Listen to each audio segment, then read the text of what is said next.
या ठिकाणी गुणानुवाद गायला जाऊ दे, माझ्या विषयाकडे येतो. विषय आपला राहून जाईल, वेट पुढे सरकत आहे.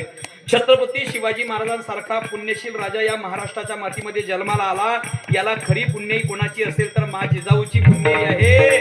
कारण कारण कारण कारण कारण छत्रपती शिवाजी महाराज गर्भामध्ये असताना, जिजाऊ आईसाहेबांच्या गर्भामध्ये असताना शिवनेरी किल्ल्यावरती, आईसाहेब पुण्या किल्ल्यावरती होत्या, शिवनेरी किल्ल्यावरती होत्या. जुन्नर जवळ शिवनेरी किल्ला आहे. त्या शिवनेरी किल्ल्यावरती जिजाऊ आईसाहेब होत्या आणि त्या शिवनेरी किल्ल्यावरती एक मंदिर आहे. कोणाचं कोणाचं मंदिर? नाही, कोणाचं मंदिर? आपण जा कधी शिवनेरी किल्ल्यावर. कोणाचं मंदिर आहे? शिवाई देवीचं. कोणाचं? शिवाई देवीचं मंदिर आहे. शिवाई देवीचं मंदिर आहे. आणि आई साहेब दररोज ज्या वेळेला शिवाई देवीच्या मंदिरामध्ये दर्शनाकरता जात होत्या, आई साहेब दररोज शिवाई देवीच्या समोर गेल्या की आई साहेब दररोज हात जोडायच्या, शिवाई देवीला म्हणायच्या आई शिवाई आम्हा पोटी ऐसा पुत्र द्यावा जो या यवनी सत्तेचा नाश करून या भूमीमध्ये हिंदवी स्वराज्य उभं करेल. ऐसा पुत्र आम्हा पोटी द्यावा आई, ज्याच्या पराक्रमाचा झेंडा तिन्ही लोकी फडकवेल. ऐसा पुत्र आम्हा पोटी द्यावा. आणि ऐकली आई जिजाऊने आई शिवाईने मा जिजाऊची हाक ऐकली आणि उगवला तो सोन्याचा दिवस उगवला. शालिवान शकाच्या 1551 वर्षी शुक्ल नाम संवत्सरात उत्तरायणामध्ये फाल्गुन महिन्यात वद्य तृतीयेला शिशिर ऋतूत हस्त नक्षत्रावर सिंह लग्नावर अखिल पृथ्वीचे साम्राज्य वैभव व्यक्त करणारे 5 ग्रह अनुकूल आणि उच्चीचे असताना 19 फेब्रुवारी 1630 ला शिवनेरी किल्ल्यावरती मा जिजाऊंच्या पोटी पुत्र जन्माला आला, शिवाजी. शिवाजी महाराजांचा जन्म झाला. छत्रपती शिवाजी महाराजांचा जन्म झाला. हळूहळू शिवाजी महाराज थोडे मोठे झाले. रागायला लागले, बाळगायला लागले. घराचा उंबरठा ओलांडला.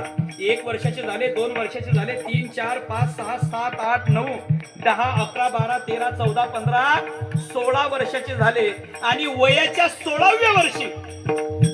16व्या वर्षी छत्रपती शिवाजी महाराजांनी आदिलशाहीचा तोरणा किल्ला जिंकला. 17 मावळ्यांना घेऊन रायेश्वराच्या मंदिरामध्ये गेले आणि प्रतिज्ञा केली, मी माझे हिंदवी स्वराज्य प्रस्थापित करेल. आणि महाराजांनी वयाच्या 16व्या वर्षी आदिलशाहीचा तोरणा किल्ला जिंकला आणि या स्वराज्याचं तोरण बांधलं.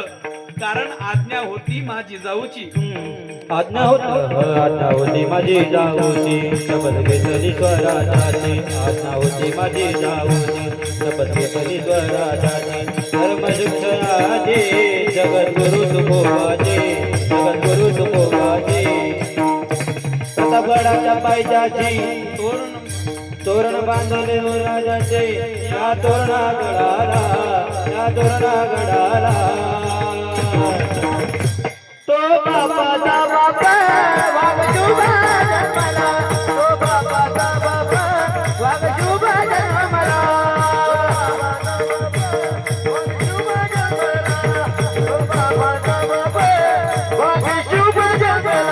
छत्रपती शिवाजी महाराजांचा जन्म झाला.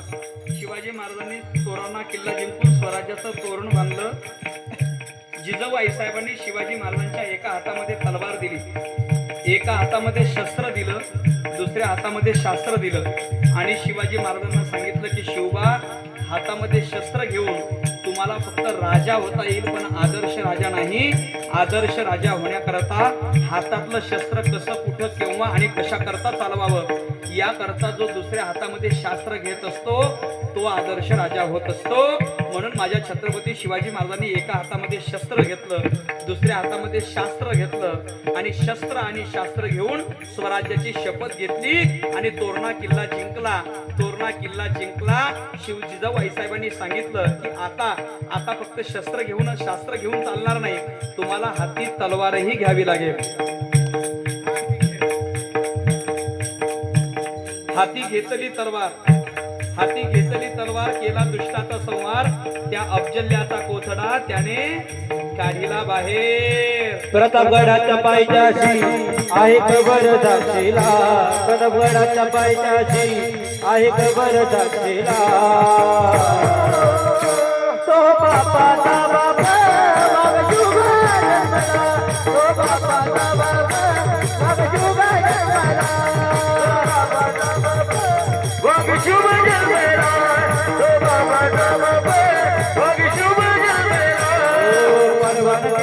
दुधाची तुझ्याची जाग परवान केली दुधाची तुझ्याची जाग झाला महाराष्ट्राचा राजा शिवाजी राजा झाला महाराष्ट्राचा राजा शिवाजी राजा झाला महाराष्ट्राचा राजा शिवाजी राजा झाला महाराष्ट्राचा राजा शिवाजी राजा झाला महाराष्ट्राचा राजा शिवाजी राजा ग अफजल खानासारख्या दुष्टाला मारून कारण अफजल खान स्वराज्य संपवण्याकरता या महाराष्ट्रात काय राव आवाज आहे आवाज द्या ना थोडा द्या आवाज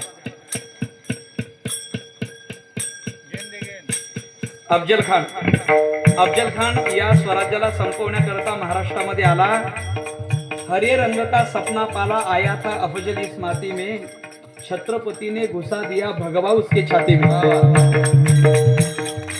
अफजल खानासारख्या शत्रूला शिवाजी महाराजांनी ठार केलं अफजल खानासारख्या शत्रूलाच नव्हे अनेकांना ठार केलं अनेकांना अफजल खान असेल याकूत खान मुसे खान हसन खान पठाण रंजुल्ला खान अंकुश खान अब्दुल सय्यद बंडा रहीम खान फाजल खान घोरपडे नाईकजी पांढरे खराटे काटे जिवाजी देवकांते पिलाजी मोहिते प्रतापराव मोरे जावडीकर शेहजादा मुअज्जम उर्फ शाह आलम दुसरा शेहजादा आजम तिसरा शेहजादा कामबख्श बेदार बख्त मुइजुद्दीन खान जहान बहादुर खान कोकलतान हिम्मत खान मुजफ्फर खान इतिकाद खान मोहम्मद खान बरमत खान तबियत खान दाराबा खान मुख्तार खान रहुल्ला खान शाबुद्दीन खान लुत्फुल्ला खान मुस्तैद खान फतेहल्ला खान शाइस्ते खान शमस खान पठान नामदार खान गयासुद्दीन खान तुर्कदाज खान कुबाहत खान कुतुबुद्दीन खान दाऊद खान कुरेशी शेखजादा मुल्ला याहिया नवायत जानिबेग गाजीबेग बख्शी बांदिल बख्तियार सुजन से बुंदेला पूर्णमल बुंदेला किरत शेख कछवा राजा नरसेकोड उदय राजमुंशी निकाला मुंशी मिर्जा राजा जयसिंह राजा रायबागन जबरदस्त खान बरकताज खान कुबाहत खान कुतुबुद्दीन खान दाऊद खान कुरेशी शेखजादा मुल्ला या अनेकांना छत्रपती शिवाजी महाराजांनी संपवलं आणि या सगळ्यांना धडा शिकवून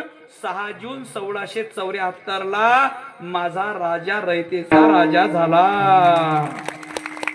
झाला रयतेचा राजा शिवछत्रपती माझा झाला जगात गाजावाजा आपल्या सगळीकडे माझ्या राजांचा जय जयकार झाला पण एक वाक्य आहे का छत्रपतींचा जय जयकार झाला फक्त ते स्वराज्य आपल्या पदरामध्ये दिलं ते स्वराज्य आपल्याला टिकून ठेवायचं आहे म्हणून आपण आपल्या गावातले जे पारमार्थिक उत्सव असतात देव देश धर्माकरता आपण हा या जातीचा तो त्या जातीचा असा मतभेद न करता आपण सगळे हिंदू आहोत हे पहिल्यांदा सगळ्यांनी डोक्यामध्ये ठेवा आपली गंमत अशी झाली आपण हिंदू आहोत हे आपण नंतर दुसरा मुद्दा देतो पहिल्यांदा मी अमुक जातीचा आहे मी तमुक जातीचा आहे मी या जातीचा आहे मी त्या जातीचा आहे हा सगळ्यात मोठा भारताला लागलेली कीड ही आहे त्यामुळे परकीय आक्रमक इथं येऊन यशस्वी होतात मला असं वाटते हे सगळी जात तुम्ही पहा ना लग्नाच्या वेळेस पहा तुम्हाला मी नाही म्हणणार नाही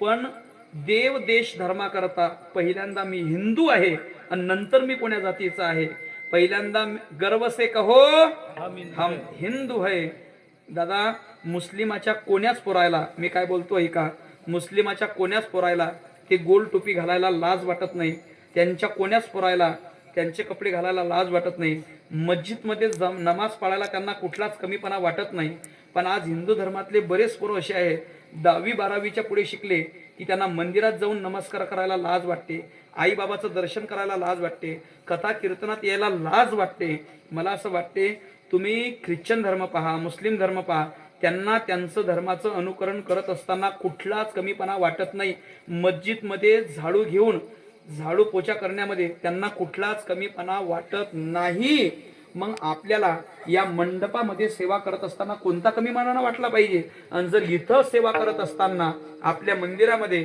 आपल्या देव देश धर्माची सेवा करत असताना जर ज्याला कमीपणा वाटत असेल आता वक्ते बाबाचे शब्द आहेत माझे ते वय कमी पडेल माझ्या मुखात शब्दील नाही जर मी उच्चारले तर तुम्ही मला बोलाल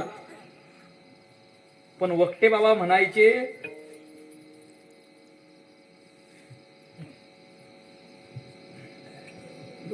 नाही माझ्या तोंडात शोभतीलच नाही राहू द्या वक्ते बाबा माहित आहे ना वक्ते बाबा तुम्हाला माहित आहे ना निवृत्ती महाराज वक्ते त्यांच्यासारखा माणूस नाही हो कोणी अरे काय प्रखर व्यक्तिमत्व होतं बाबा काय प्रखर गेले ते ईश्वर गेले दिगंबर ईश्वर विभूती राहिले त्या कीर्ती जगामाची काय धर्माविषयी कळवळा होता ही झालेली सेवा भक्ते बाबांच्या चरणी आज स्मरण झालं त्यांचं. बाबांच्या चरणी सेवा समर्पण करतो. सेवेला पूर्णविराम. ज्ञानेश्वर माऊली.